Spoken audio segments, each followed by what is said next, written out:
Hi, this is Am from Speakerstack Music. If you already subscribed to the channel, welcome back. If you're new to the channel, thanks for clicking on the video and please consider subscribing. So in today's video, we're going to look at applying some basic EQing techniques to a song that I've created. You'll see that we've got a number of different tracks down the right hand side, which I've labelled as the various different instruments. And I've dropped in a couple of minutes of music, chop that up into various different loops and sections. So we just flick through that. We've got a drum section.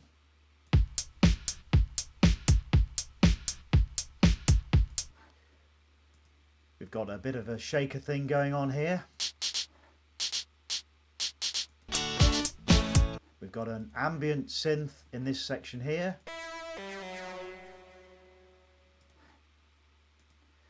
We've got another effect in here. I'm not quite sure what this is, but we found it in the bank of presets and it sounds quite good.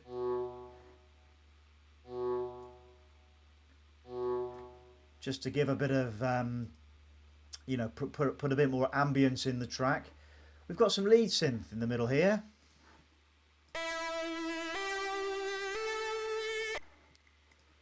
We've got a bit of bass synth going on here.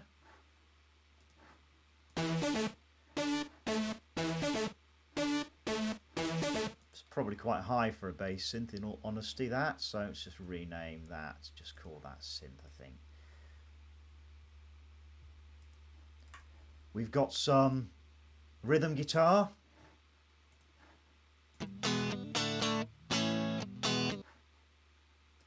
and we've got some lead guitar.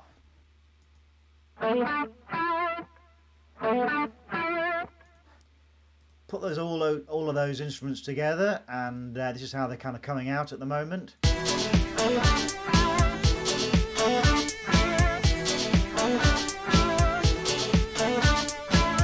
Great stuff. So a bit of a mashup there, and sounds a little bit like Ghostbusters, I'm afraid, but that's how it came out. So in order to do EQing on a track, what you're essentially trying to do is create space between the different instruments in the song.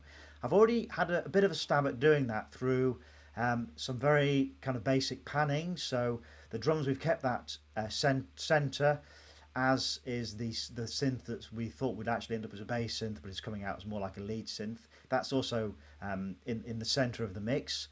We've got the rhythm and the lead guitar panned slightly to the left and to the right of the stereo mix, and again the ambient synth and the effect are the same there, and the shaker just panned off a little bit to the left. So I've done some panning, and as I've been creating it, I've actually gone in and I've adjusted the volume levels in these tracks. So you can go some way by using panning and volume as you're mixing the track, just to give each of the songs a bit of space. But the main way that you create space in your songs is through using EQ. And I didn't realise this when I first started making music, but in time I began to learn that if you use EQ in the right way, put the instruments in the right frequency ranges that they belong, you're going to create a bit of space between the different instruments, which is crucial to the listener in terms of how they actually hear the track.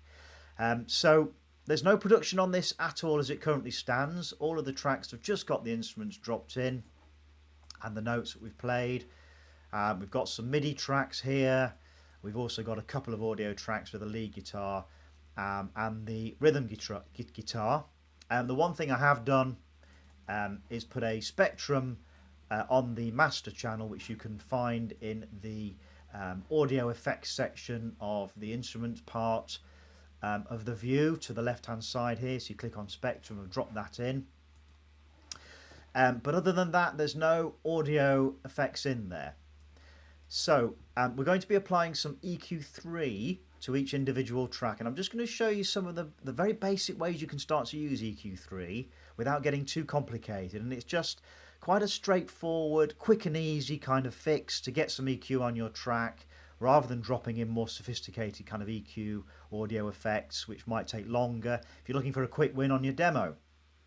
So in order to get the EQ3, you need to click on the left hand side here on this arrow and go into audio effects, and you find the EQ3 there in the drop down menu. Now if you click again on the drop down, you'll find that there are a number of different presets that people have created here that you could apply. So if you're looking to, you know, drop your EQ on some hi-hats, you could do that. You've also got other presets here, so you can have a play around with those. Again, if you click on those and drop them in the master channel, then you could have a play around and see how they come out. But I'm just going to be using the basic EQ3 audio effect rather than going into the presets. We're going to be applying it to each individual channel, and I'm going to drop it into the drums first of all so you can see what it looks like. And there you have it there in the instrument view at the bottom. So the easiest way of describing an EQ3 is it is like the equalization on those old stereos where you have a bass, a middle and a treble, with an inbuilt ability to choose what frequency range you're positioning that sound in. So the gain low, gain mid and gain high all provide that kind of bass, middle and treble sound that you have either on an amplifier or an old stereo. But you've got the added bonus down here of being able to pick the frequency range where you want to position the sound, and that again is really useful. It's not sophisticated as an EQ. If you want more sophistication, I would use the EQ8, which we will cover in the next video. But the EQ3 is really useful if you just want to drop in some very basic, quick and easy EQ to fix the mix in terms of that sound that you're looking for. So we've dropped it onto the drums channel here, and I'm just going to show you how it works. So let's just go to a section of the drums. In fact, we'll drop in over a section of the entire song. Where's the loudest part? We need something that's going to have all the instruments in. It's probably going to be this final section here.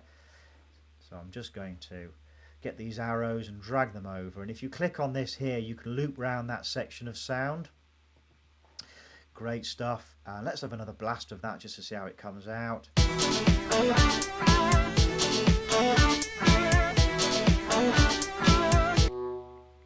Okay, cool. So lots of going on in there. We don't really want to listen to everything else, so I'm going to solo the drum track and we go in and have another listen to those drums.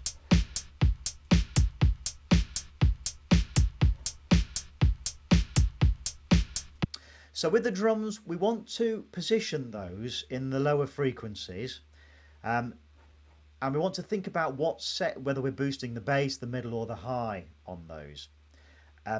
What we're going to do is drop the lower frequencies down to about 150 Hertz, and then drop the higher frequencies down to about 700. If we had it any lower, we'd be at risk of cutting out the snare sound, which tends to operate in those middle frequencies. We don't want it too low because we don't want to capture all those sub bass frequencies, sub frequencies down below. So I'm going to have it at around 150. We just want a bit of crunch and a bit of treble poking through on the drums there, so I'm not going to have it too low. Recognizing that if we set it like this, we're not really going to be capturing the cymbals too much. If you look in here, we've got hi-hats, closed and open hi-hats in there, so we're not going to be picking those up because they tend to be in the upper frequencies, but it will give us a good solid sound for the mix. So let's just see how that sounds.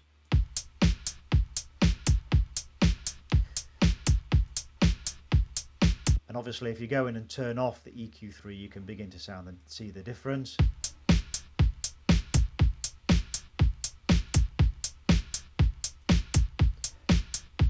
So hopefully you can hear that. It's just allowing the kick to breathe a little bit more.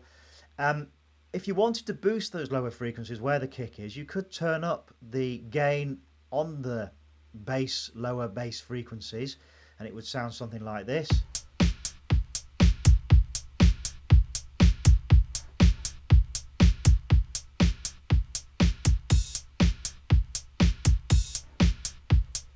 Just to get that bass kick drum really punching through on the sound.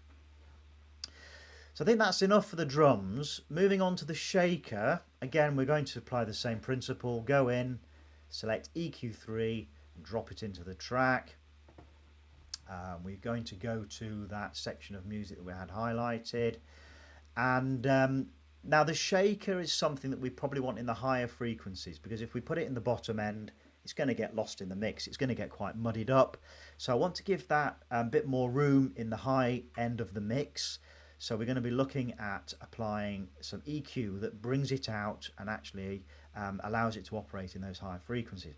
So I'm going to essentially lower the kind of the gain in those lower frequencies right down to about 25%. Really cut it out.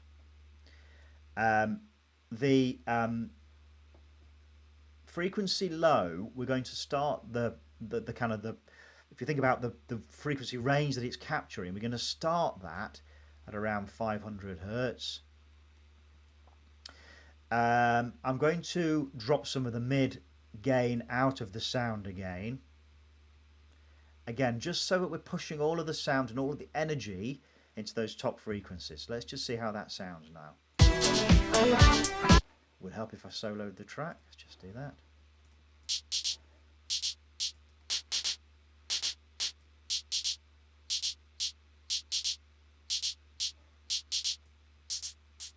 And you can play around with these depending on what kind of style you want. If you want something that's a little bit more clicky and softer, you can push it up even further, but I want something that's going to cut through. So I'm going to have it around there, I think. And as I said, we've rolled off some of the mid and the lower energy from those mid and low frequencies. Let's just see how that sounds.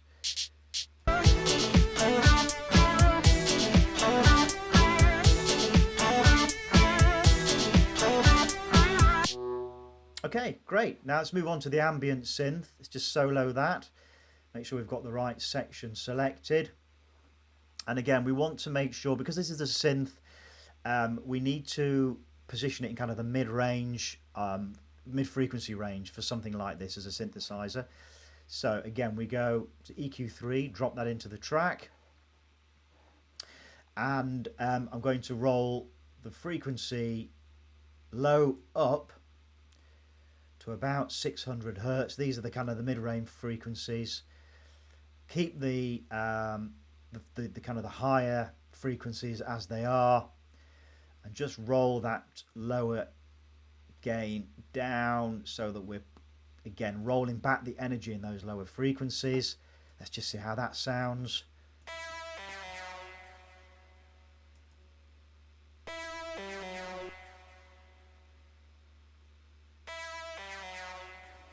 So in taking some of the bottom end out of that, we've actually again pushed it back into the mix, which is probably the right thing to do, because this isn't the lead synthesizer. This is to give it texture in the mix. So if we play all the instruments together, you'll see how that's coming out in the sound.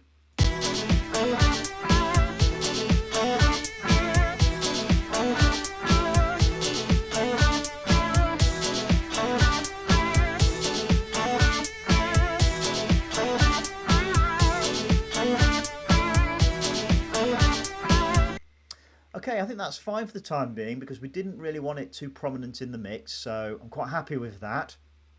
Let's move on now to the other effect that we've got going on, which is again is to create really fill it out with a bit more kind of ambient sounds. Let's just remind ourselves of what that sounds like. Again, drop another EQ3 in. So this is coming out as quite a soft low sound. So I think with this we need to probably give it a bit of a boost. So again, we're going to take out the bottom end.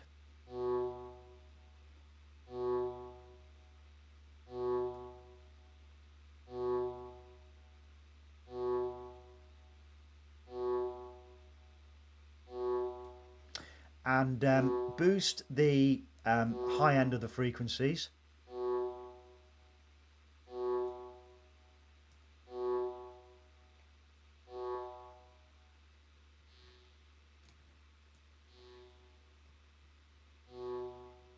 Actually, probably better to keep the gain on the lower frequencies relatively high.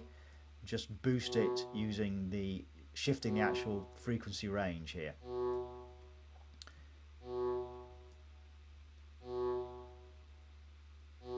And again, just boost those mid-range frequencies and those high-range frequencies.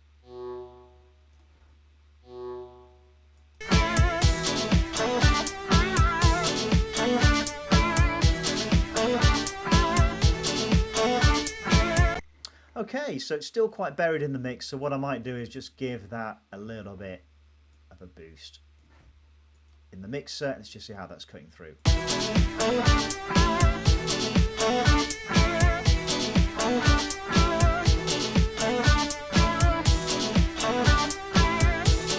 Okay, great.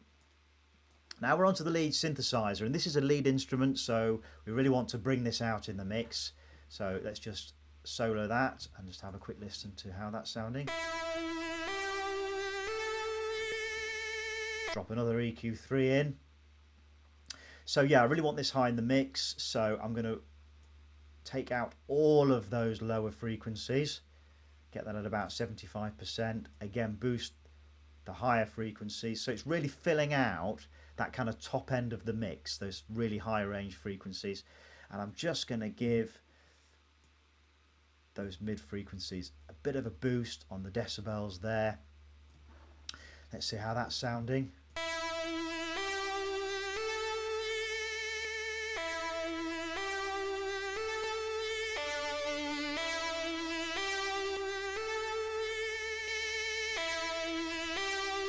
So you can see the difference there in pushing it into those high frequencies. And again, let's unsolo it and just see how that sounds.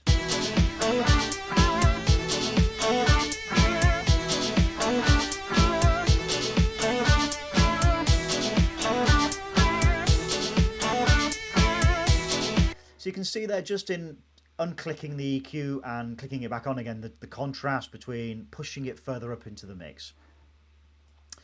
Now we have the synth that I had originally intended to be a bass synth, but just could not get the sound right in those lower frequencies.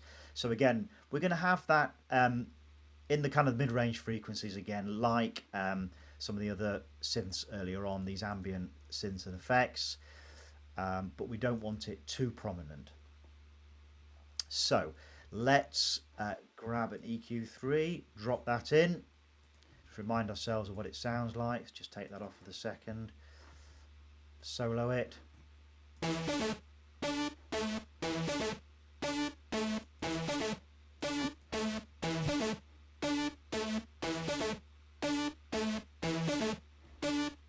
So I'm going to push this right back in the mix by, really just giving it a very narrow range in the song. So it's actually, the sound's really only operating between 50 Hertz and 200 Hertz. Just to give it its own little section, so it's not conflicting with the other synths, which we've got kind of a bit further up in those mid-ranges. I'm going to roll off the mid-gain as well. Let's just see how that sounds.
Okay, great. So I've really just positioned that in those kind of the lower end of the mid-range frequencies and taken off some of the kind of the energy in that. Again, just to push that back into the mix.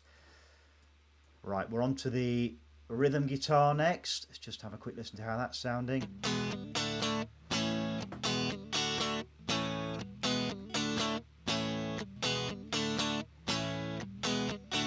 So very, very unproduced, the guitar there, and it's audio sound coming through. Now the guitar again we want sitting in those mid-range frequencies, so I'm going to roll back the high end to about 650 Hertz. Keep the lower frequency range starting at about 250 Hertz.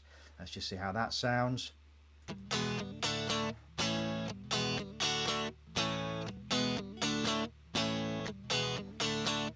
So it's just a bit cleaner because all you're asking it to do is just pick up part of the frequency range there, which is kind of traditionally where the guitar sits. So it should again have its own little space in the mix. Let's just see how that's sounding.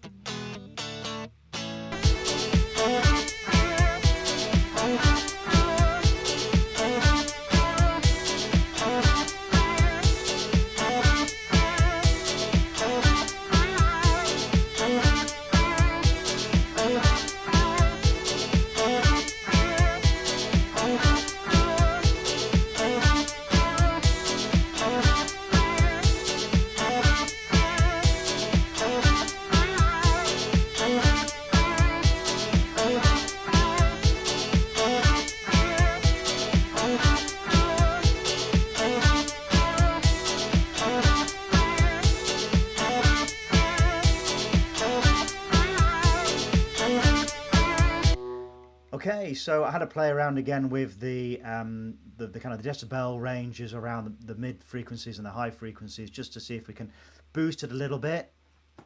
Okay, and then finally we have the lead guitar, which is sounding like this. And I'm gonna do something very similar to the rhythm guitar with the lead guitar. Just roll that back and just give the mid and high ranges a boost. Let's see how that sounds.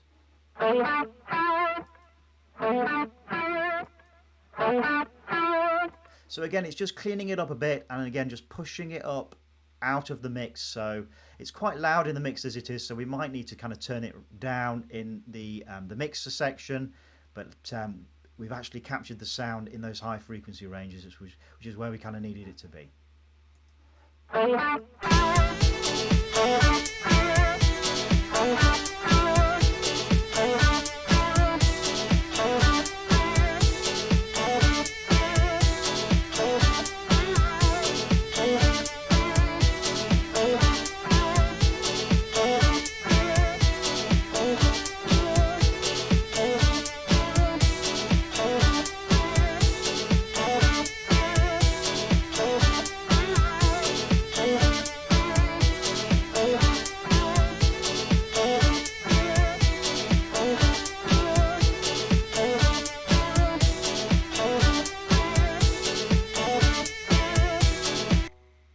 Okay, so that's the final track that we wanted to add EQ to, and you could probably tell that I was playing around with the gain levels on the high and the mid just to position it in the mix, using those gain controls like the volume on it. So we're not actually needing to go into the mixer to kind of increase the volume in the mixer, just playing around with the parameters in the EQ to try and get the mix we want. The final thing now is just have a quick look at the whole mix in the spectrum, just to see we need to make sure that we've got a healthy kind of amount of energy coming through in the lower frequency ranges. That needs to be where most of the energy of the track is. So let's just see how we've got it sounding.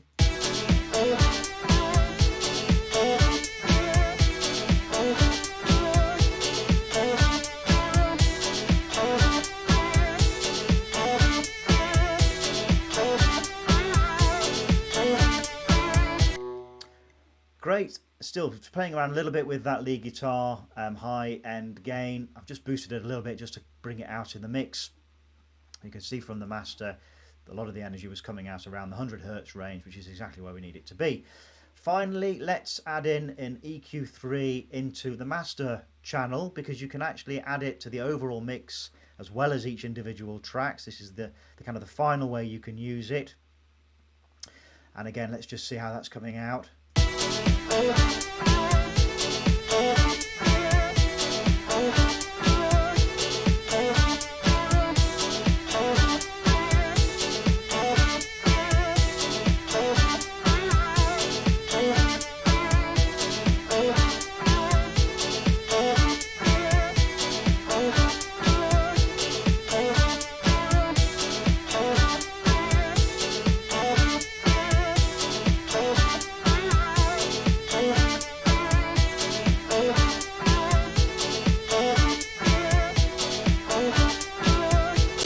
So again, just playing around with that, trying to get the sound you want. Some of this might be a matter of taste, depending on how you want the sound to come out.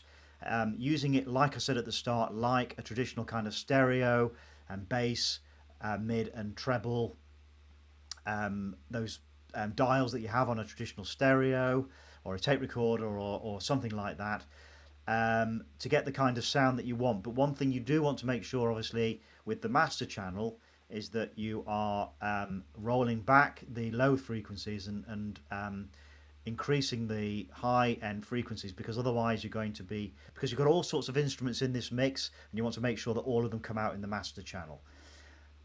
So we're just going to have one more quick blast of that to make sure it's sounding good, and then I think we've done applying some kind of simple EQing to a demo track.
There you go. So that ends the track.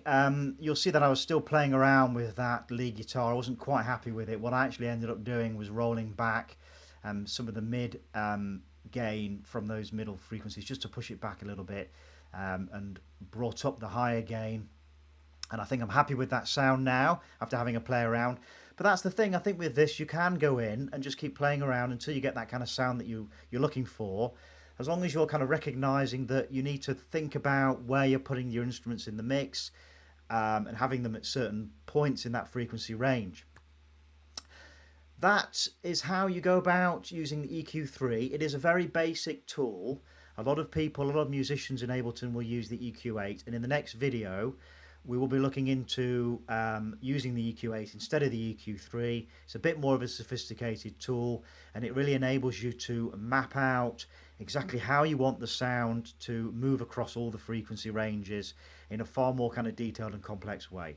So we'll be covering that in the next video, but I hope this has been useful to give you an overview of how to use very simple, basic equalization effect in Ableton, which is the EQ3. So thank you for watching. Please subscribe to the channel and like the video if you found the content useful, and I will see you in the next Speakerstack video.